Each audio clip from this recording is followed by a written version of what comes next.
المكتب التعاوني للدعوة والإرشاد وتوعية الجاليات بأبها. بسم الله الرحمن الرحيم. إن الحمد لله نحمده ونستعينه ونستغفره ونعوذ بالله من شرور أنفسنا ومن سيئات أعمالنا. من يهده الله فلا مضل له ومن يضلل فلا هادي له، وأشهد أن لا إله إلا الله وحده لا شريك له، وأشهد أن محمدًا عبده ورسوله صلى الله عليه وعلى آله وأصحابه وسلم تسليمًا كثيرا. أما بعد، فحديثنا الليلة إن شاء الله تعالى عن الإنفاق في القرآن، وسنقتصر في مادة الإنفاق أو نفقة ومشتقاتها في المعنى الاصطلاحي، وهو إخراج المال الطيب في سبيل الله تعالى.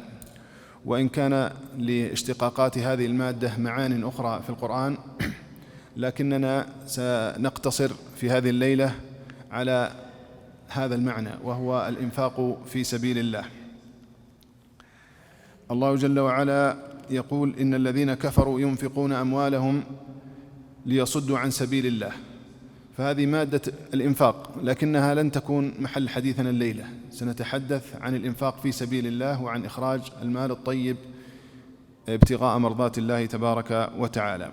هذا الموضوع لا شك أنه في غاية الأهمية، ونحن نتناوله اليوم في القرآن خاصة، والأدلة الشرعية دلت على أهمية هذا الموضوع، لكننا سنقتصر الليلة على ما جاء في القرآن الكريم. هذا الموضوع جاء في القرآن في نحو من 76 مرة في مادة النون والفاء والقاف، يعني الإنفاق وينفقون وأنفقوا وأنفقتم جاءت في 76 مرة. وجاء الموضوع في تصرفات الصدقة والصدقات في 17 موضعا، وجاء لفظ الزكاة في 32 موضعا، وجاء بمعنى القرض في 12 موضعا، يعني بمجموع 137 مرة ذكر الإنفاق. بتنوع هذه المفردات 137 مرة تقريبا. وهذا يدل، هذه الكثرة تدل على أهمية الموضوع، لأن الله عز وجل يذكر هذا الإنفاق في كتابه، يذكره 136 مرة، فهذا يدل على عظيم العناية به. الأمر الثاني أن الله جل وعلا ذكر هذا الموضوع بأساليب متعددة في القرآن، فمرة بالأمر المباشر: يا أيها الذين آمنوا أنفقوا مما رزقناكم، ومرة بضرب الأمثلة كقوله تعالى: مثل الذين ينفقون أموالهم في سبيل الله كمثل حبة أنبتت 7 سنابل، وأحيانا بذكر القصص كقصة أصحاب الجنة: إنا بلوناهم كما بلونا أصحاب الجنة إذ أقسموا ليصرمنها مصبحين. ومرة بذكر ثمرات الإنفاق، ومرة بذكر ضد الإنفاق وهو البخل ونحو ذلك. فهذا التنوع في أساليب القرآن في طرح هذا الموضوع أو في الدعوة إلى هذا الموضوع يدل على أهميته، أن الله نوع في الأساليب ليقنع المسلم والمؤمن والمكلف عموما بأهمية الإنفاق في سبيل الله. هذا الموضوع انتظم القرآن كله في سوره المكية وسوره المدنية من أول التنزيل، يعني في أول سورة العلق: الذي يؤتي ماله يتزكى، في أول سورة، وفي آخر سورة، وهي الآية هو قوله تعالى: واتقوا يوما ترجعون فيه إلى الله. قبلها: وإن كان ذو عسرة فنظرة إلى ميسرة وأن تصدقوا خير لكم إن كنتم تعلمون واتقوا يوما ترجعون فيه إلى الله. فهذه آخر آية نزلت في القرآن. فهذا الموضوع انتظم حياة النبي صلى الله عليه وسلم منذ نزول الوحي عليه أول وهلة إلى آخر آية نزلت في القرآن، وهذا الموضوع يذكر به في القرآن في جميع مراحله. فهذا كله يدل على أهمية هذا الموضوع. ونحن إن شاء الله في هذه الليلة سنتكلم أولا عن ثمرات الإنفاق بحسب ما تكلم عنها القرآن. فأولها القضية التي اعتنى بها القرآن في تقريرها في قضية الإنفاق، أن المنفق إنما يقدم لنفسه، وهذه ذكرها الله في أكثر من موضع، أنك حين تنفق إنما تقدم هذا الإنفاق لنفسك أولا، وإلا فالله غني عن هذا الإنفاق. يقول جل وعلا: ليس عليك هداهم ولكن الله يهدي من يشاء وما تنفق من خير فلأنفسكم.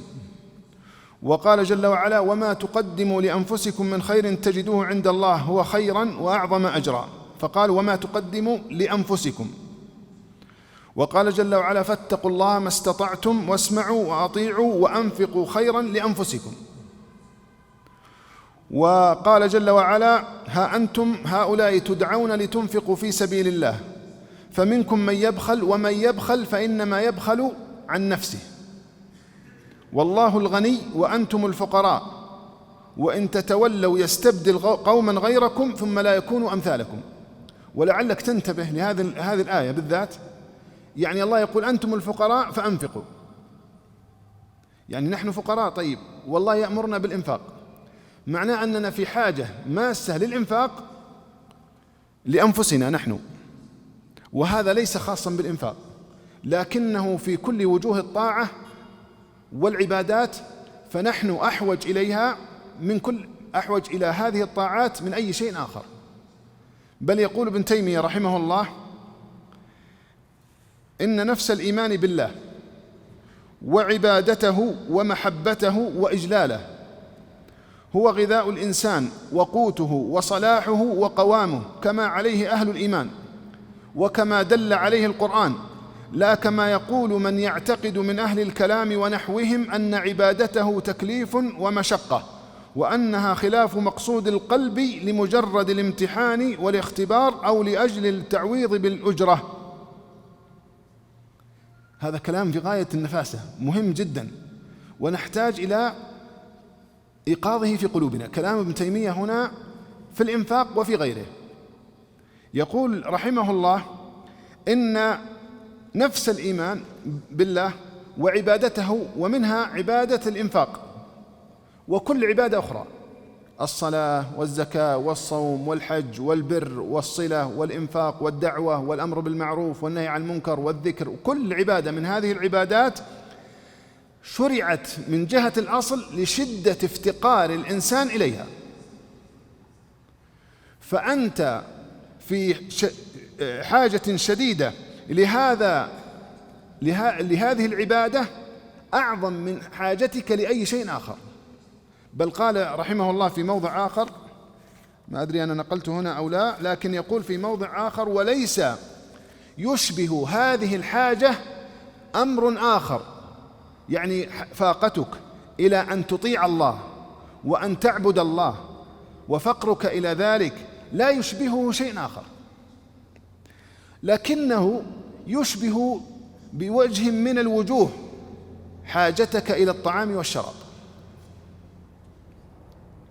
فالله حين فطرك، وذكر هذا أيضا في موضع آخر، حين فطر الإنسان فطره على فاقة وافتقار، فخلقه في أصل خلقته فقيرا، فيه فقر ضروري إلى ربه سبحانه وتعالى، وفيه حاجة ملحة دائمة بدون علة، يعني ما هو فقير لأنه ما عنده مال، أو فقير لأنه ضعيف، أو فقير لأنه ما عنده مسكن، أو ما عنده، لا، فقير في أصل خلقته في كل الظروف. فهو مفتقر في الصحة قبل المرض، وفي الشباب قبل الهرم، وفي الغنى قبل الفقر، وفي القوة قبل الضعف. فهو فقير إلى ربه، لا قوام لحياته ولا استمرار لها ولا معنى أو لا وجود له إلا بطاعة ربه وعبادته سبحانه وتعالى. والحاجات الأخرى يحصل له بها لذة عارضة، لكن سعادته واستقراره وطمأنينته وسكينته وراحته الدائمة المستمرة لا تنال بحسب ما فطر الله عليه قلبه إلا بطاعة ربه. والله عز وجل ذكر ذلك. ولو تأملت كلامه هنا يقول كما عليه أهل الإيمان وكما دل عليه القرآن، لا كما يقول أهل الكلام أن عبادته تكليف ومشقة. فإن بعض الناس عنده أن العبادات وضعت للتكليف لاختبار الإنسان فحسب، وإلا فالأصل أنها مخالفة لمقصود قلبه. يقول أصلا الإنفاق في سبيل الله أصله ضد راحة القلب، لأن الإنسان إذا أنفق سيتوجع وسيتألم، ولذلك امتحن الله ذلك بأن يأمره بما هو ضد مقصود قلبه. يقول ابن تيمية لا، صحيح الاختبار والامتحان جزء من حكمة الأمر والنهي، ولكن الغرض الأعظم من كل أمر ونهي هو أن تسعد أنت وأن يطيب قلبك أنت. فأنت في مسيس الحاجة إلى أن تنفق في سبيل الله أعظم من حاجة الفقير إلى النفقة، لأن الفقير بحاجة إلى الريال أو 10 ريال أو 1000، هو بحاجة إلى 1000 ريال هو لطعامه وشرابه ولباسه، لكن فاقتك أنت إلى الطاعة أعظم من فاقته هو إلى الدراهم. فأنت حين تنفق تسد حاجتك أنت وفاقتك. وحين تطيع الله جل وعلا كل الطاعات، ماذا لو أعيدت نظرتنا إلى العبادات بهذا المفهوم الذي يقرره ابن تيمية، وتستشعر أن كل قربة تتقرب بها إلى الله أنك في مسيس الحاجة العاجلة إليها قبل أجر الآخرة. يقول طيب أنت الآن فطرك الله أنك إذا ما أكلت تموت، وإذا ما شربت تموت، ولا لا؟ يقول كذلك فطرك إن لم تعبد الله ألا تسعد. هذه فطرة قلبك، يعني خلق قلبك في أصل فطرته أن يقتات على طاعة الله وعلى العبودية لله، فإذا لم تغذيه بهذا القوت تنكد. فمن اتبع هداي فلا يضل ولا يشقى. إذن هذا هو حكمة التشريع، من اتبع هداي فلا يضل ولا يشقى لا في الدنيا ولا في الآخرة. ومن أعرض عن ذكري فإن له معيشة ضنكا، يعني في الدنيا، ونحشره يوم القيامة أعمى. من عمل صالحا من ذكر أو أنثى وهو مؤمن فلنحيينه حياة طيبة. وأعتقد أن هذا المفهوم بحاجة إلى الوقوف معه طويلا وإلى تأمله، إلى أن تتأمل أن هذا التكليف ولو كان هذا الإنفاق. ولذلك حينما جاءت الآية ذكر الله أننا فقراء، مع أن مقتضى الخطاب أن يقول أنتم عندكم الله عز وجل وسع عليكم أنتم فأنفقوا، لكن يقول الله جل وعلا ومن يبخل فإنما يبخل عن نفسه والله الغني وأنتم الفقراء وإن تتولوا يستبدل قوما غيركم ثم لا يكونوا أمثالكم. والله ذكر هذا الفقر في أكثر من موضع، قال يا أيها الناس أنتم الفقراء إلى الله والله هو الغني الحميد. فمن القضايا الأساسية التي أصلها القرآن أنك إنما تقدم لمصلحة نفسك، وأن الإنفاق هذا شرع من أجل المنفق.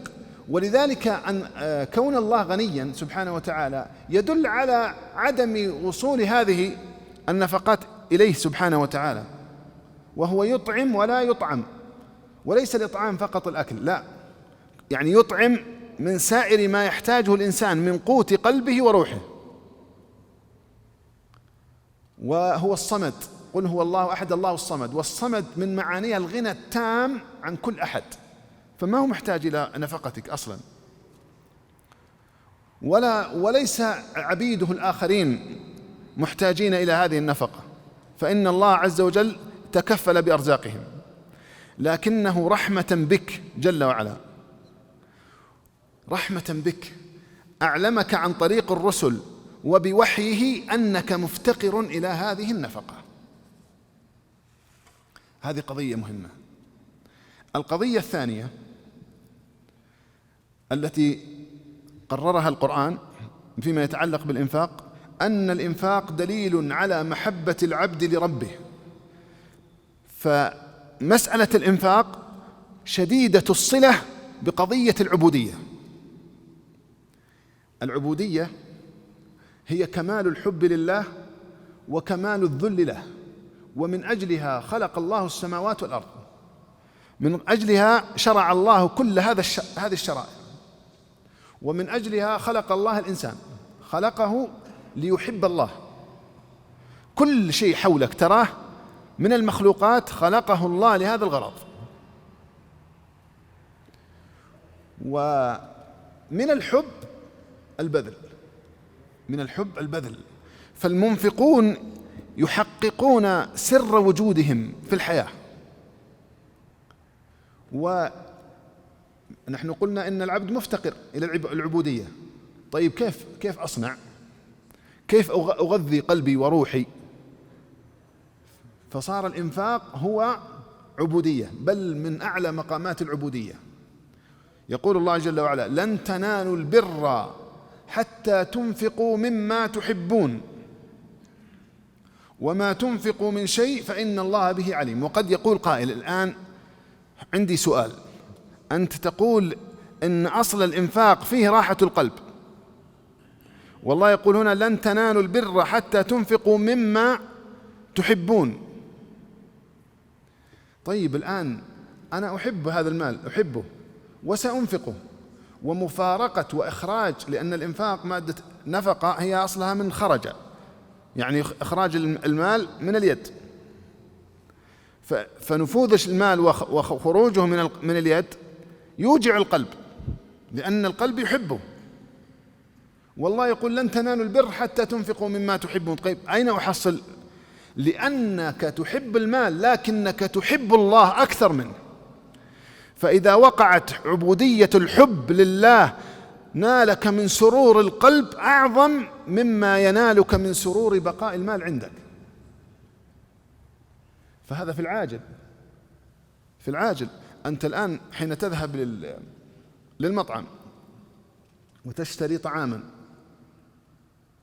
المال حبيب إليك لكنك جائع وتريد الطعام، فأنت مسرور بهذا الطعام فبذلت ما تحب لتحصيل هذا السرور.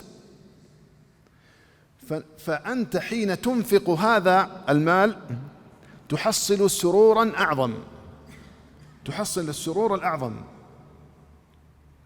وهكذا في سائر الطاعات والعبادات.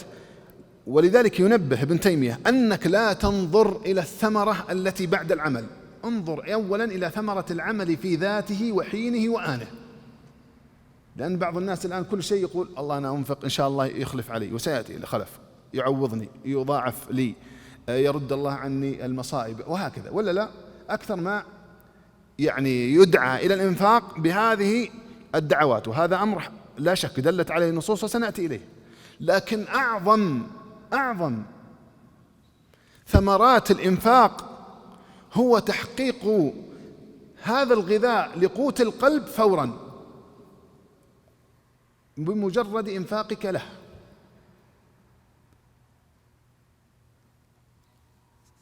يقول الله جل وعلا: ليس البر أن تولوا وجوهكم قبل المشرق والمغرب ولكن البر من آمن بالله واليوم الآخر والملائكة والكتاب والنبيين وآتى المال على حبه، يعني مع حبه، آتاه مع حبه لكنه قربه محبة إلى الله، فهو في حال من السرور الفطري. يعني الله جل وعلا فطر قلبك أنك إذا أنفقت أن قلبك يرتاح. يقول قائل: طيب أنا لا أجد هذا، أنا لا أجد هذه الراحة. يقول ابن تيمية: تتشوه الفطرة مثل ما تتشوه في مذاقات الطعام. بعضهم يعني: ومن يك ذا فم مر مريض يجد مرا به الماء الزلالة. يعني المريض أحيانا إذا أخذ الماء يشعر أنه مر، وما في الماء من مرارة، ولكنه لمرضه وللعارض الذي عرض له أفسد عليه مذاقه. فالذنوب شوهت الفطرة التي فطر الله قلوبنا عليها، ولو بقينا على أصل فطرتنا التي فطرنا الله عليها لذقنا حلاوة الإيمان الذي ذكره النبي صلى الله عليه وسلم: 3 من كن فيه وجد بهن حلاوة الإيمان. والإيمان ما أدري عند بعض الأحاديث ما أدري لماذا ينصرف أذهاننا فقط إلى الاعتقاد، ومع أن الإيمان نحن من أهل السنة والجماعة ونرى أن الإيمان قول وعمل، لكن يقول حلاوة الإيمان يعني حلاوة الصلاة، حلاوة الذكر، حلاوة الإنفاق، حلاوة البر، حلاوة القيام، حلاوة كل شيء حلاوة. فإذا صلحت الفطر وتصلح بالطاعة بمكابدتها أولا حتى تعود الفطرة إلى طبيعتها. يقول الله جل وعلا: ويطعمون الطعام على حبه مسكينا ويتيما وأسيرا. طيب، هذا الإنفاق مقاومة لتشوهات الفطرة مثل ما ذكرنا، ودليل على محبة العبد لربه، كما قال الله عن الأنصار: ويؤثرون على أنفسهم ولو كان بهم خصاصة ومن يوق شح نفسه فأولئك هم المفلحون. يعني أعيد أنه ينبغي أن تتذكر حين تقبل على أي طاعة على ثمرتها الحالية وحلاوتها الآنية قبل أن تبحث عن ثمارها. بل يقول ابن تيمية رحمه الله: إن ثمرتها الحالية أعظم بما لا يقاس مع ثمراتها الأخرى. طيب، تقول لواحد: أنت إذا أنفقت 1000 ريال يرجع لك أضعاف، يمكن يرجع لك 10,000. قال: طيب، ولو حصل 10,000 ليست هذه 10,000 بمثل ما غذى الله روحه عندما أنفق. يعني ثمرة الطاعة نفسها لا تقارن لذتها وسرورها بلذائذ الأموال كلها. هذا أصل فطرة القلب، أصل فطرتك أنه يفرح أصلا بالإنفاق نفسه أفضل من لو قيل له أنت تعطى 1,000,000 ريال. هذا أصل فطرتك. لكن لما تشوهت الفطر عندنا انقلبت هذه الموازين. الأمر الثالث، طبعا الله جل وعلا أخبر أن نحب المال، لكن حين أخبرنا أن نحب المال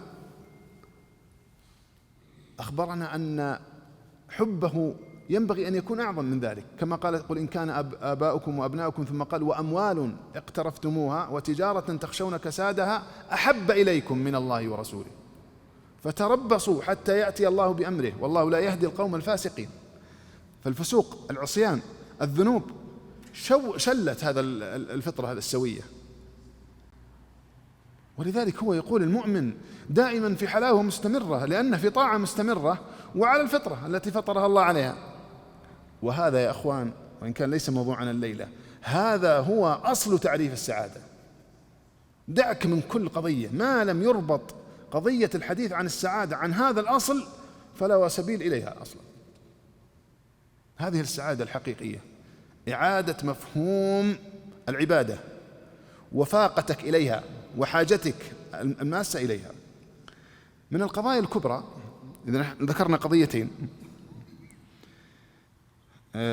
القضية الثالثة التي نبه عليها القرآن أكثر من موضع أيضا: علم الله بنفقتك. يقول الله جل وعلا: وما أنفقتم من نفقة أو نذرتم من نذر فإن الله يعلمه. وهذا من أعظم المحفزات على النفقة. لا يعني ما هو العوض ولا الخلف والله، لكن وأنت تقدم هذه النفقة وأنت ترى الله سبحانه محبوبك، تراه بعين قلبك، يراك وأنت تتصدق، يقول: أنا أعلم بك أنت تتصدق، أنا أدري أنك تتصدق، أعلم أنك تتصدق. وما أنفقتم من نفقة أو من نفقة، وهذه النفقة كما يقولون نكرة في سياق الشرط، تفيد العموم، يعني مهما كانت فإن الله يعلمه. وقال في موضع آخر: وما تنفق من خير فإن الله به عليم. فإن الله به عليم. يمكن أنتقل إلى نقطة بعيدة لأنها وثيقة الصلة بهذا، وهي علم الله، أن الله مدح نفقة السر أكثر من نفقة العلانية. ولذلك أكثر ما يأتي المدح للصدقات يقدم السر على العلانية. الذين ينفقون أموالهم بالليل والنهار سرا وعلانية إن تبدوا الصدقات فنعما هي وإن تخفوها تؤتوها الفقراء فهو خير لكم. إن الذين يتلون كتاب الله وأقاموا الصلاة وأنفقوا مما رزقناهم سرا وعلانية، لأن الله عليم بك. وهذا يطهر القلب من الرياء، فإن الله به عليم. يعني من الذي تتشوف أن يدري بصدقتك؟ من هم من الوجوه والوجهاء أهل الفاضل والناس، من هم الذي تتطلع أن يروا صدقتك؟ الله يقول أنا بها عليم، صدقتك هذه. ولذلك المؤمن حريص على ألا يراها إلا الله، فهو متشبع بهذا، قد امتلأ قلبه من هذا الغذاء أن ربه سبحانه وتعالى يراها. ولذلك ما يتألم لو جحد الناس معروفة، لو وصموه بالبخل حتى وهو ينفق في سبيل الله ما يبالي، لأنه يعلم أن الله عز وجل قد علم بصدقته. كذلك من الأشياء التي مكررة في القرآن الوعد بالخلف.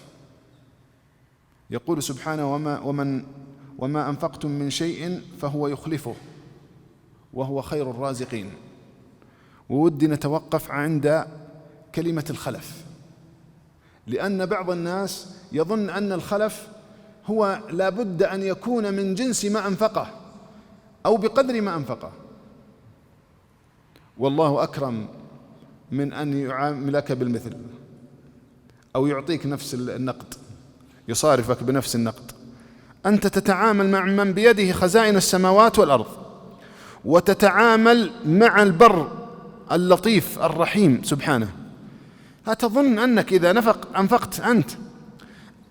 أصلا الآن يأتون إلى الأغنياء والوجهاء والسلاطين والملوك، يأتون لهم بهدية من أجل الاستكثار، من أجل أن يأخذوا هدية أكبر، فيأتي بهدية رمزية من أجل أن يعطيه عطاء واسعا. فكيف بملك الملوك سبحانه؟ فقوله سبحانه: هل تظن أن الله يمدح نفسه في كتابه بالخلف، يعني يرجع لك 100 ريال؟ يقول: إذا اللي يعطيني 100 ريال أرد له 100 ريال. من هذه قرض عند الناس كلهم، أصلا هذه ما يمدح بها الناس، حتى إنهم يعطيه 100 ريال ويرجعها 100 ريال. لكن عند ملك الملوك سبحانه يقول يخلفه، يعني يعطيك خلف. لكن وش هو الخلف؟ يخلف عليك ما لا يخطر لك على بال. ومنها هذا الذي ذكرنا قبل قليل، وهو غذاء الروح وسروره وطمأنينته وسكونه، وشيء يودعه الله في قلبك لا تقوم له أموال الدنيا كلها.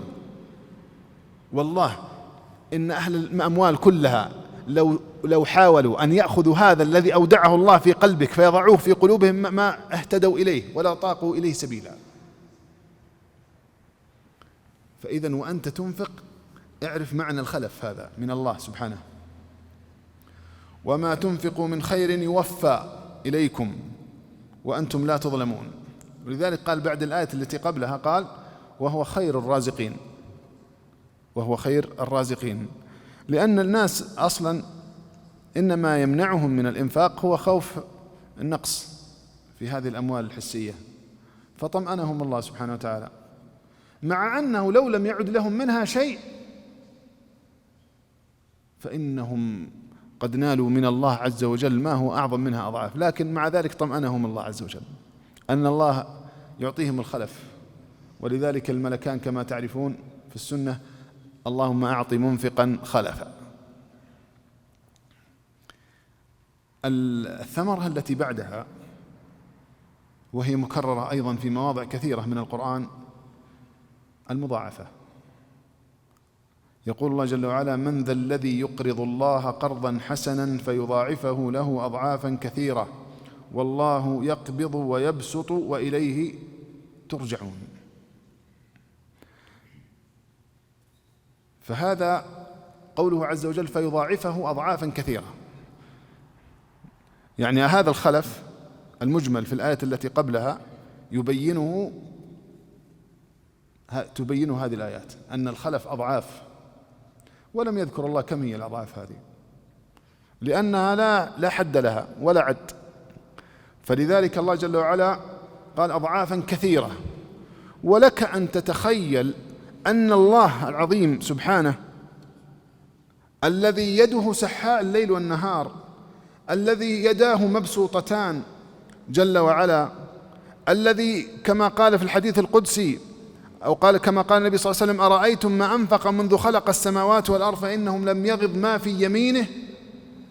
لك أن تتصور أن يقول سأعطيك كثيرا. كيف الكثير عند الله؟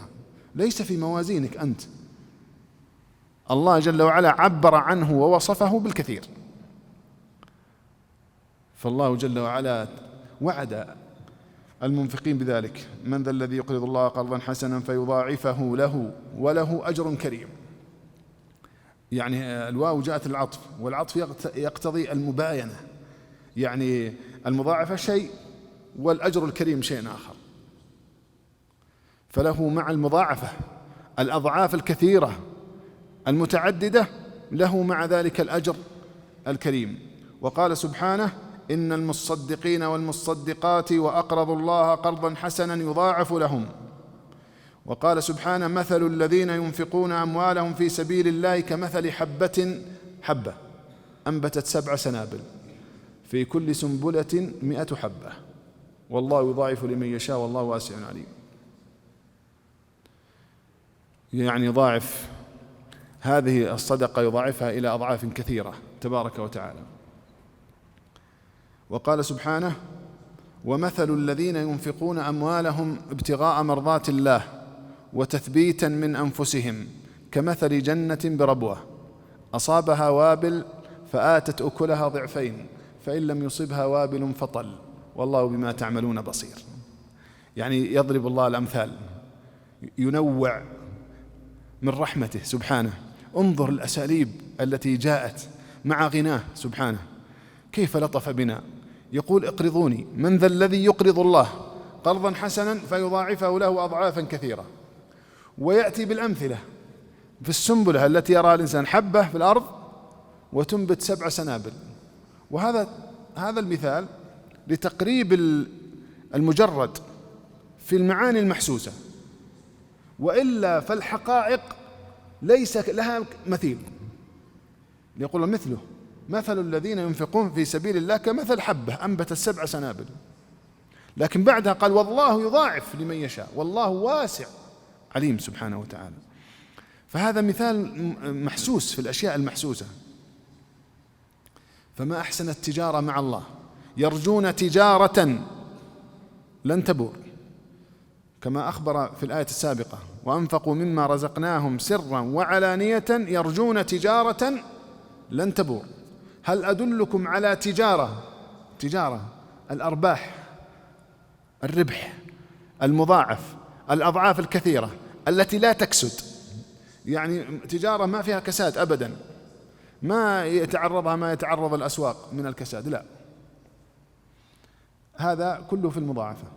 قلت لكم هذه الآن عندي أنا 5 أدلة، والقرآن والسنة فيها كذلك أدلة كثيرة. ولو إعلان واحد من شركة استثمارية أو من مصرف يقول فيه 10% أو 50% أرباح لا ازدحمنا على بابهم، فكيف بمن لا يخلف الميعاد سبحانه؟ ومن أصدق من الله قيلا.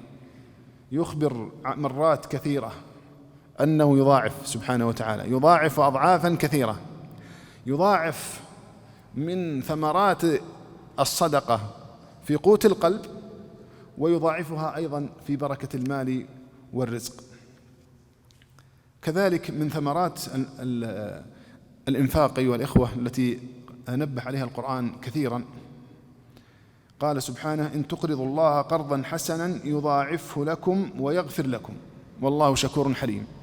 مغفرة الذنوب، أن الإنفاق سبيل إلى مغفرة الذنوب مع بقية الثمرات الأخرى، فالله يضاعف والله يخلف، والله عز وجل يملأ قلبك بغذاء القلب والقوت والروح، ويغفر ذنبك أيضا، يغفر ذنبك بما تتقرب به إلى الله سبحانه وتعالى. لذلك من أحسن ما يلقى في قلب المذنب بعد ذنبه أن يستعتب ربه سبحانه وتعالى بالصدقة، يعتذر إلى ربه بالصدقة ويسارع بها،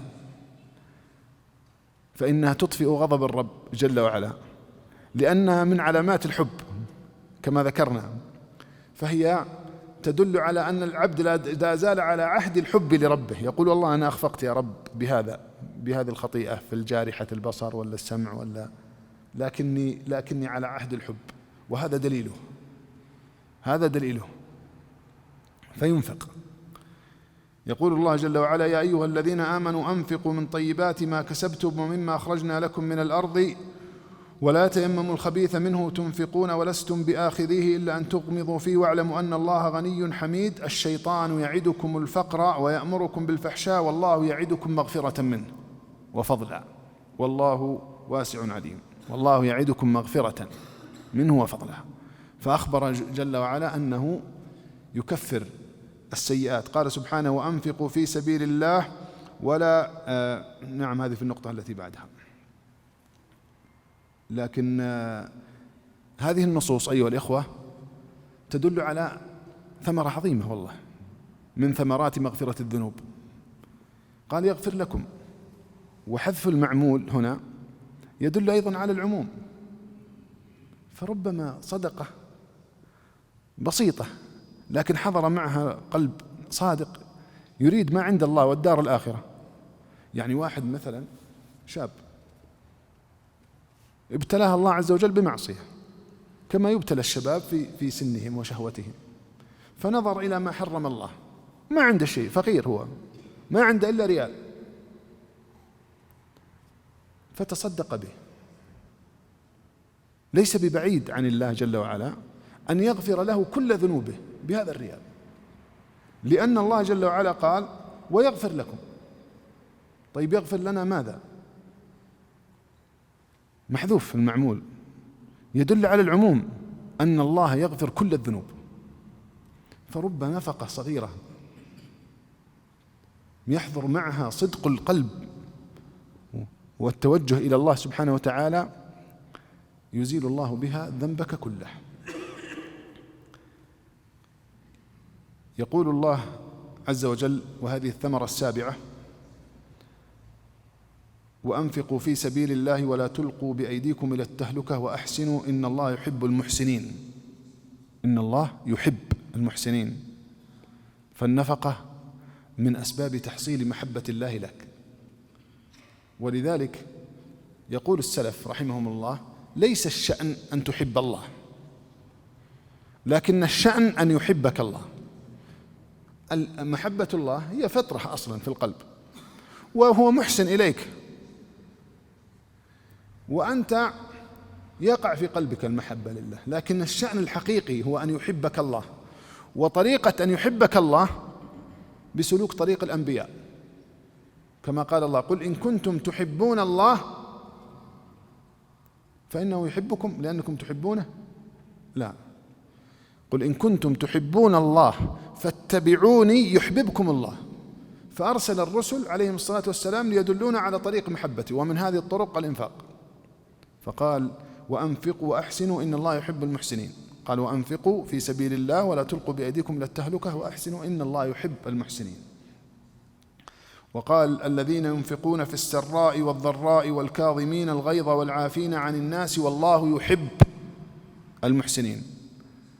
فكل ما تتقرب به إلى الله هو طريق إلى أن يحبك الله. وما يزال عبدي يتقرب إلي بالنوافل حتى أحبه، فإذا أحببته كنت سمعه الذي يسمع به، وبصره الذي يبصر به، ورجله التي يمشي بها، ولئن سألني لأعطينه، ولئن استعاذني لأعيذنه. وكلما سرت في طريق المحبة هذا حصلت من هذه الثمرات، قد لا تحصل الكمال لكنك لا يمنعك من السير في الطريق. وهذا يدل على أن الدعاء يحصل بالصدقة وبالنافلة، لأنك إذا قال لئن سألني لأعطينه ولئن استعاذني لأعيذنه، فكلما تصدقت كلما كان هذا وسيلة إلى جلب إجابة الله لك.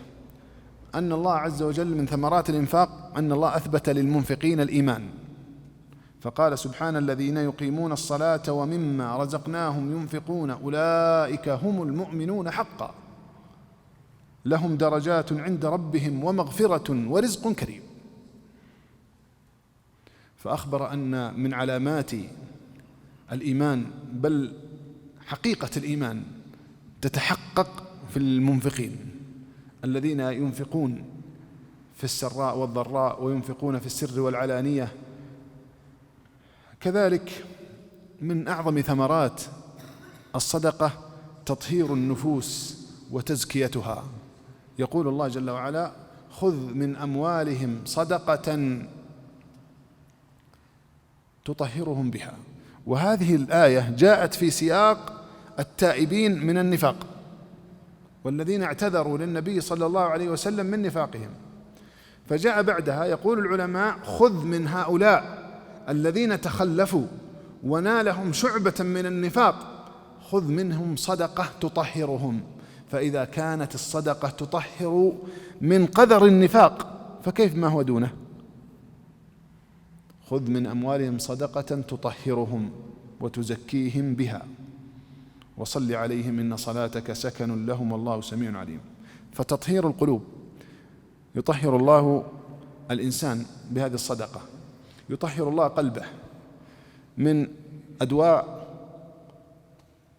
الأعمال، أعمال القلوب التي يبغضها الله من الحسد، من الحقد، من الرياء، يطهرها الله من الضنك، من الضيق، من الحزن، من القلق، من الخوف. ولذلك جاءت الآيات التي بعدها يقول تبارك وتعالى الذين ينفقون أموالهم في سبيل الله ثم لا يتبعون ما أنفقوا منا ولا أذى لهم أجرهم عند ربهم ولا خوف عليهم ولا هم يحزنون. والشيخ السعدي رحمه الله يرى أن مثل هذه الآيات التي تنفي الخوف والحزن أنها عامة، وهذا الذي يقرره ابن تيمية في الكلام الذي نقلته لكم، وقد قرره في مواضع كثيرة، وأجمع ما تكلم عنه في قاعدة المحبة، لكن أيضا في التحفة العراقية وفي مواضع من الفتاوى تكلم عن هذه القضية. فمعناه أن ذهاب الخوف وذهاب الحزن، ولو وجد حزن عارض، لكن السرور المستمر المضطرد والأمن المستمر المضطرد والسكينة المستمرة المضطردة تحصل لهؤلاء، ومن أسباب تحصيلها الصدقة والإنفاق في سبيل الله. فأخبر الله عنهم الذين ينفقون أموالهم في سبيل الله ثم لا يتبعون ما أنفقوا منا ولا أذى لهم أجرهم عند ربهم ولا خوف عليهم ولا هم يحزنون. فنفى الله عنهم الخوف، وهذا خوف الدنيا وخوف الآخرة. ولذلك المنفق يرزقه الله السكينة ويذهب الله عز وجل بلابله ومخاوفه. كذلك أنه رحمة من الله، ورحمة الله عز وجل الناس في فاقة عظيمة إليها.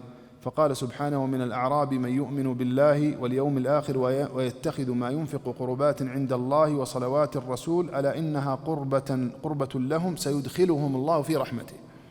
يعني بهذه الصدقة أدخل الله الأعراب في رحمته. فإذا أردت أن تلج إلى باب رحمة الله انظر إلى الإدخال حتى تغشاك الرحمة، تغشاك في بدنك وفي مالك وفي قلبك وفي أولادك وفي حياتك وفي دنياك وفي آخرتك. سيدخلهم الله في رحمته. فانظر كأنك صرت ظرفا في داخل مظروف، جاء بفي الظرفية الدالة على غشيان هذه الرحمة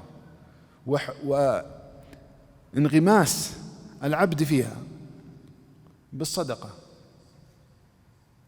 وهي كما ذكرنا قبل قليل ليست بعظمتها، وسيأتي الأدلة على ذلك، لكن الصدقة باب إلى رحمة الله تبارك وتعالى. من هذه ثمرات الإنفاق. من المعالم القرآنية عند الحديث عن موضوع الإنفاق بعض المعالم أذكرها إن شاء الله تباعا فيما بقي من الوقت. المعلم الأول أن كل نفقة ممدوحة في القرآن مرتبطة بصدق النية فيها وطلب ما عند الله. فأعظم ميزة للنفقة وصفة ترفع قدرها عند الله هو الصدق في طلب وجه الله فيها، ليس قدرها ولا عظمتها، لا، أعظم شيء فيها هو أن تكون تريد بها وجه الله سبحانه وتعالى. وهذا أيضا قلت لكم الإنفاق في سبيل الله يكاد يكون مع أكثر الآيات. يقول الله عز وجل: الذين ينفقون أموالهم في سبيل الله، ويقول تعالى: مثل الذين ينفقون أموالهم في سبيل الله، ويقول جل وعلا: وما آتيتم من زكاة تريدون وجه الله فأولئك هم المضعفون. وقال: والذين ينفقون أموالهم رئاء الناس، المقابل قال أموالهم، ربما ينفق ماله كله لكن ما لم يقبل الله منه. والذين ينفقون أموالهم رئاء الناس ولا يؤمنون بالله ولا باليوم الآخر ومن يكن الشيطان له قرينا فساء قرينا. وقال جل وعلا: يا أيها الذين آمنوا لا تبطلوا صدقاتكم بالمن والأذى كالذي ينفق ماله رئاء الناس ولا يؤمن بالله واليوم الآخر فمثله كمثل صفوان عليه تراب فأصابه وابل فتركه صلدا لا يقدرون على شيء مما كسبوا والله لا يهدي القوم الكافرين. فهذا لا ينفعهم لا في الدنيا ولا في الآخرة، لا تنفعهم نفقاتهم هذه.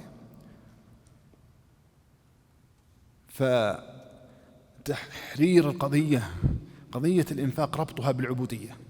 نرجع للقضية الأصل، أن تنفق وتستحضر في ذهنك قضية العبودية، وأنك تتعامل مع الله وتريد محبة الله. لأن العرب كانت تنفق. يقول الحاتم: أماوي ما يغني الثراء عن الفتى إذا حشرجت يوما وضاق بها الصدر. أماوي إن المال غاد ورائح ويبقى من المال الأحاديث والذكر. هم يريدون الأحاديث، يريدون المديح، ولذلك كانوا ينفقون ويمدحون الأسخياء ويصرحون أيضا أن غايتهم من ذلك هو الأحاديث والذكر. فلذلك حسم القرآن هذه القضية وأراد أن يقطع مادتها عن عباد الله. ما هي للأحاديث والذكر، ولا هي للثناء والمدح، ولا لأجل أن الشهرة وتزكية الناس، لا، وإنما يريد بها وجه الله. وضرب الله الأمثلة على ذلك، مثل تراب صفوان، مثل صخرة عليها تراب فأصاب وابل فتركه صلدا. وين الصدقة هذه؟ وينها؟ راحت كرماد اشتدت به الريح في يوم عاصف. فلا ينفعهم الذي تقربوا به أو الذي أنفقوه يريدون به الرياء. كذلك تحريم المن والأذى، وهذا أيضا تكرر في موضعين. يقول الله جل وعلا: قول معروف ومغفرة خير من صدقة يتبعها أذى والله غني حليم. وقال: يا أيها الذين آمنوا لا تبطلوا إبطال الشيء إفساده، يعني كأنكم ما تصدقتم. تبطلوا صدقاتكم بالمن والأذى كالذي ينفق ماله رئاء الناس. يعني جعله مثل المرائي الذي لا يقبل الله منه عمل. قول معروف ومغفرة خير من صدقة. طيب الصدقة هذه ربما تكون ضخمة، يعني ربما تكون الصدقة، لأنها نكرة هنا، قد تكون مليار، لكن يجي يقول للذي تصدق عليهم سواء كانوا كثير أو قليل أنا تصدقت عليكم، فيتألمون ويؤذيهم بهذا، قد أبطل صدقته مهما كانت عظيمة. ولذلك من الثلاثة الذين لا ينظر الله إليهم يوم القيامة ولا يزكيهم ولهم عذاب أليم المنان. والمن له صور كثيرة، الآن صار في صور احترافية للمن، حفلة، تكريم. أنا ما أتكلم عن كل حفلة ولا كل تكريم، لا، لكن من يصنعها لنفسه. ممكن المؤسسات الخيرية، مؤسسات المانحة تقيم من باب شكر الناس، تشجيعهم على الخير، لكن هو يسوق لهذه القضية ولا في مصلحة شرعية، إلا أنا أعطيت الفقراء، أنا سكنت 10 من المساكين، أنا كذا أنا كذا. هذا المن يبطل هذه الصدقة، يبطلها. ولذلك سبحان الله كلمة لو تقول لواحد السلام عليكم، هذا قاعدة القرآن. قول معروف ومغفرة خير من صدقة يتبعه هذا ولو عظمت. فليتنبه الإنسان. معروف انس منه، لا تتابعه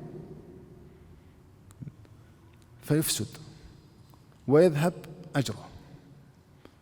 ولذلك هذا يدل على عظيم قيمة الإنسان عند الله سبحانه وتعالى، وأن الحفاظ على الكرامة أعظم احتياجات الناس. ولقد كرمنا بني آدم، أنت أعطيته ربما أشبعته وكان سيموت جوعا، لكن قال الله قول معروف خير من إطعامك لهذا الجائع إذا كنت ستمن عليه. فهذه قضية مهمة في القرآن. الرفقات في القرآن غير مقيدة بالكبر والصغر، نص الله على هذا. يقول الله جل وعلا ولا ينفقون نفقة كبيرة ولا صغيرة؟ أول صغيرة، بدأ بالصغيرة قبل الكبيرة، لأن السياق سياق أن الله عز وجل سيقبل منهم وسيكتب عملهم، فأتى بالصغيرة قال ولا ينفقون نفقة صغيرة ولا كبيرة ولا يقطعون واديا إلا كتب لهم ليجزيهم الله أحسن ما كانوا يعملون. فالنفقة ولو كانت صغيرة، فإن الله عز وجل يقول إن الله يأخذ الصدقة من أحدكم فيربيها كما يربي أحدكم فلوه حتى تكون التمرة مثل الجبل العظيم. وهذا النمو والزيادة تكون بقدر ما فيها من صدق النية وإرادة ما عند الله سبحانه وتعالى. يقول الله عن المنافقين الذين لمزوا المتطوعين، جاء بعضهم بصدقات قليلة فسخروا منهم. والله أنا الحقيقة ما رأيت يعني على حدود علمي في القرآن مثل هذا السخط من الله والغضب في سياق مثل هذا السياق. يقول الله الذين يلمزون المتطوعين من المؤمنين في الصدقات والذين لا يجدون إلا جهدهم فيسخرون منهم. قال الله سخر الله منهم ولهم عذاب أليم استغفر لهم أو لا تستغفر لهم إن تستغفر لهم 70 مرة فلن يغفر الله لهم.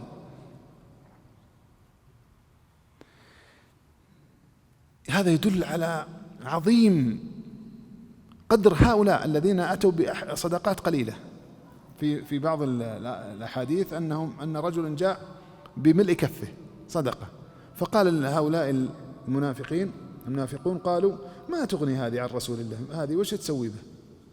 فقال الله الذين يلمزون المتطوعين من المؤمنين في الصدقات والذين لا يجدون إلا جهدهم فيسخرون منهم سخر الله منهم. الله أكبر، سخر الله منهم ولهم عذاب أليم.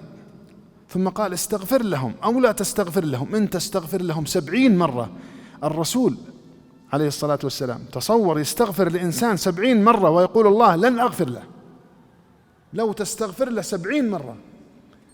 ويقول المفسرون أن هذا للتكثير، يعني مهما استغفرت لهم فلن أغفر لهم.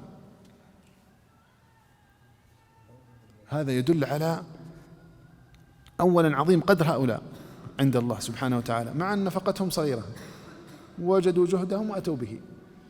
فقضية الإنفاق يا أخوان ما هي قضية أرقام ولا أعداد. بعضهم يقول وش تسوي بهذا في المسجد؟ ما عندي إلا 500 ريال ولا عندي 200 ريال، وش تسوي؟ دوروا يا أخوان لأصحاب الملايين. قضية الإنفاق قضية عبودية يا أخوان، ما هي قضية اقتصاد ولا تجارة، قضية عبودية. شارك ب10 ريال، بريال، ب100 ريال، بأقل بأكثر بحسب حالك. قضية عبودية، قضية صلاة. هل الناس يقول لن أنا صلاة إيش بتسوي؟ كذلك مثل هذا، كيف تقول صدقتك إيش تسوي؟ هي الأصل في الحكمة منها ليس هو بناء المسجد نفسه، عمارة البناء والطوب، لا، هو إقامة العبودية لله. وأنت أقمتها. أصلا المسجد نبنيه لماذا؟ نبنيه للعبودية. أنت تتصدق، أنت تعبد الله سبحانه وتعالى. ولذلك انظر هنا قال ولا ينفقون نفقة صغيرة ولا كبيرة. إذا كان الرجل، يعني تعرفون قصة الرجل الذي ضاف النبي صلى الله عليه وسلم ولم يجد عنده في أبياته شيئا عليه الصلاة والسلام، والأذان تؤذن. طيب بعد الصلاة نكمل إن شاء الله بعد الأذان. بسم الله الحمد لله اللهم صل وسلم على رسول الله. فإذا علم أيها الإخوة أن الله عز وجل يقبل الصدقات ويأخذها جل وعلا، فإن الإنسان يتصدق في كل أحواله ولا يؤجل. يعني الذي يقول أنا سأؤجل الصدقة وهو طالب حتى أتوظف، ومن يضمن لك أنك تبقى حيا إلى أن تتوظف؟ تتصدق ولو بالقليل، وتستطيع أن توقف. والوقف يعني لو أن جاء أحد الطلاب ادخر من ماله ما يشتري به كرتونا من الأقلام، وجاء به في وقت الاختبارات ووضعه أمام قاعات الاختبار وقفا، فيمر من جاء نسي قلمه أو تأخر أو شيء يأخذ من هذه أليس هذا وقفا؟ أليس هذه صدقة؟ وهكذا تبتكر العقول، عقول الشبان، وجوها من وجوه البر التي تتناسب مع دخلهم وحالهم، لأنهم محتاجون لهذه الصدقة، هم محتاجون للإنفاق أعظم من حاجة غيرهم، وهم بحاجة إلى ربهم ومفتقرون تبارك وتعالى إليه. وهذه النصوص تحض على ذلك. كذلك أيها الإخوة ينبغي أن تقترن الصدقة بأعمال القلوب الأخرى، وهي الخوف من الله والوجل والتواضع، كما قال الله عن المؤمنين والذين يؤتون ما آتوا وقلوبهم وجلة أنهم إلى ربهم راجعون. فالمؤمن يتصدق وهو منكسر وهو ذليل، وهو يعلم أن هذا المال من مال الله الذي آتاه وجعله مستخلفا فيه، وأنه عطاء الله، وأن منة الله عليه بتيسيره للصدقة أعظم من منة الله عليه بالصدقة بإعطائه المال نفسه. يعني الله أعطاك المال فستسد به حاجاتك، طعامك وشرابك ولبسك وسكنك، لكن إذا قال يسر الله وهداك، لأن لا يمكن أبدا كل هذه المسائل لا يمكن أن يحصلها العبد إلا بعون من الله. إياك نعبد وإياك نستعين، فلن تستطيع أن تكون منفقا مهما حصل لك من القناعة إلا بعون الله. فأنت مفتقر إلى أن يعينك الله على نفسك، لأن الله يقول وأحضرت الأنفس الشح وكان الإنسان قتورا وإنه لحب الخير لشديد وتحبون المال حبا جما. فحين يهديك الله فتغلب كل هذه الحواجز، فهذه رحمة من الله لك. أيضا أيها الإخوة الكسب الطيب أيضا جاءت ذكره في القرآن يا أيها الذين آمنوا أنفقوا من طيبات ما كسبتم. لأن العرب كان بعضهم يغزو ويسرق ويتصدق ويمدحونه بذلك، فأخبر الله أن الله طيب لا يقبل إلا طيبا. ولذلك عروة بن الورد هذا كان من الصعاليك السراق، يعني يغزون القبائل ويأخذون يستاقون نعمهم، ويتمدح هو أنه يعني أنه سخي. يقول: أتهزأ مني أن سمنت وأن سمنت وترى بجسمي يمس الجوع والجوع جاهد، أوزع جسمي في جسوم كثيرة وأحسو قراح الماء والماء بارد، فأنت امرئ عافي إنائك شركة فأنا امرئ عافي إنائي شركة وأنت امرئ عافي إنائك واحد. يقول: أنا أطعم الناس. تطعم من فين؟ يسرق إبل الناس ويأتي بها ويمدح نفسه بهذا.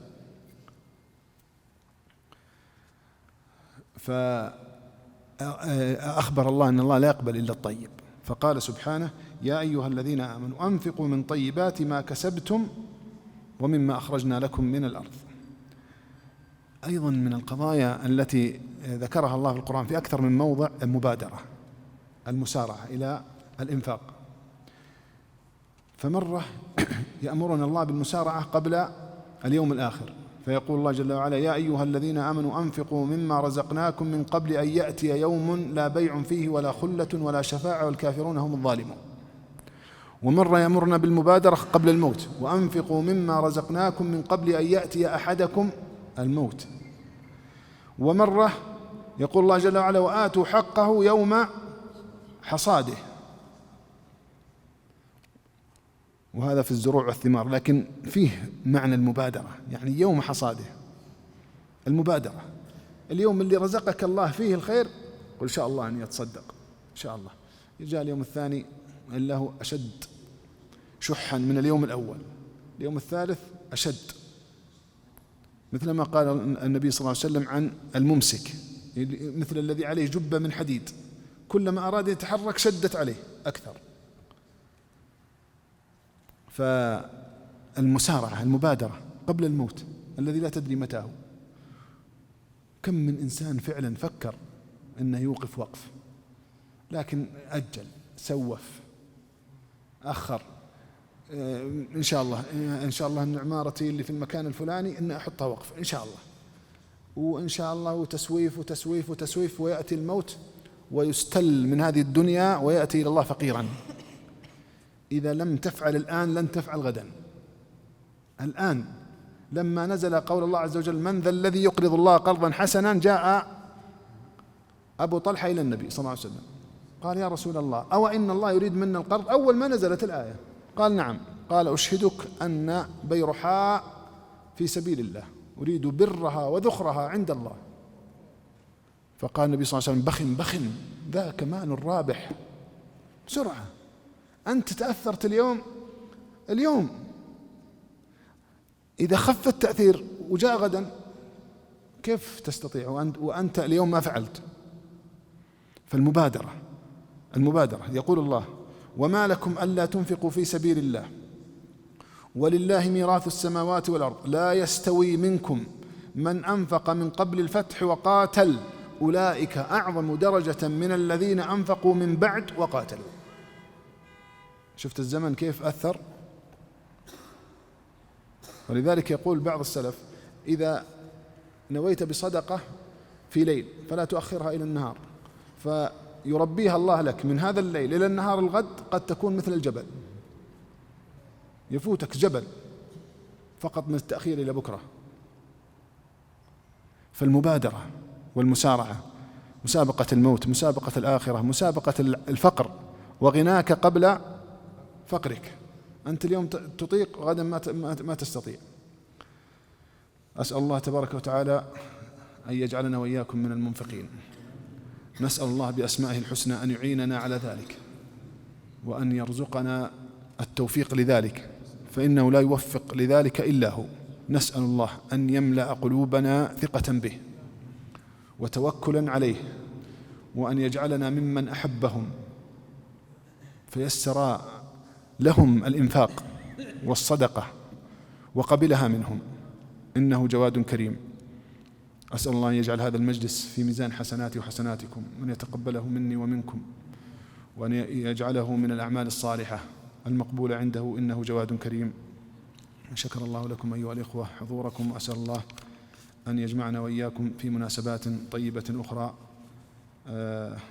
هذا سؤال يقول: يصيب الشخص منا بعض الذنوب والمعاصي كبيرة كانت أو صغيرة، وهذا يجعل الإنسان يشعر باحتقار لذاته عند إرادة فعل الخير، كيف يوازن الشخص نفسه ليكون سباقا للخير حتى وإن كان من أهل المعاصي؟ نحن ذكرنا في أول الدرس الليلة كلام ابن تيمية: أنت في حالة فقر إلى الله جل وعلا، عاصي ولا مطيع، أنت في فقر دائم متصل ضرورة لا انفكاك عنها في أي وقت من الأوقات. تقول أنا عصيت، أنا أذنبت، أنت في الفاقة المضطردة المستمرة الدائمة، فأنت لابد أن تسعى إلى الله في كل الظروف. عصيت أمس، أذنبت اليوم، ما في خيار أصلا. ماذا تريد أن نقول لك؟ نقول أنت عصيت بالأمس خلاص لا تعطي الله؟ لا، التوبة. ويقول ابن تيمية: والذنب على العبد كالأمر الحتم، لا بد أن يذنب العبد، لكن الله يحب التوابين ويحب المتطهرين. والانكسار نفسه هذا الذي وقع في قلبك هو عبودية. الذل هذا رحمة من الله، شعورك أنت بازدراء ذاتك في جنب الله تبارك وتعالى عبودية، بل هي من، كما قال ابن تيمية رحمه الله، يقول في قول النبي صلى الله عليه وسلم: لا يقضي الله للعبد قضاء إلا كان خيرا له، قال: حتى الذنب بشرطه وهو التوبة.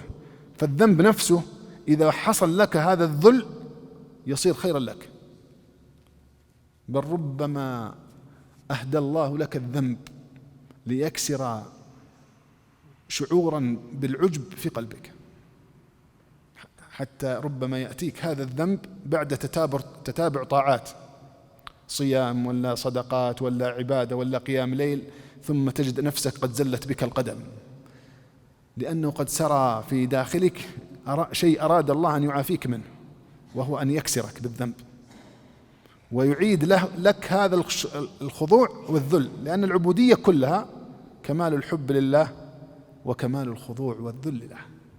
فأنت على عبودية، كيف تتوقف؟ أنت تعبد الله أصلا بالذل هذا والانكسار. فامضي في طريقك. أسأل الله أن يتوب علينا وعليك وعلى سائر المسلمين، وجزاكم الله خيرا. شكر الله الإخوة الذين دعوني لإلقاء هذا الدرس والقائمين على هذا المسجد، أسأل الله أن يجعل ذلك ميزان حسناتهم. شكر الله لكم، وصلى الله وسلم على نبينا محمد.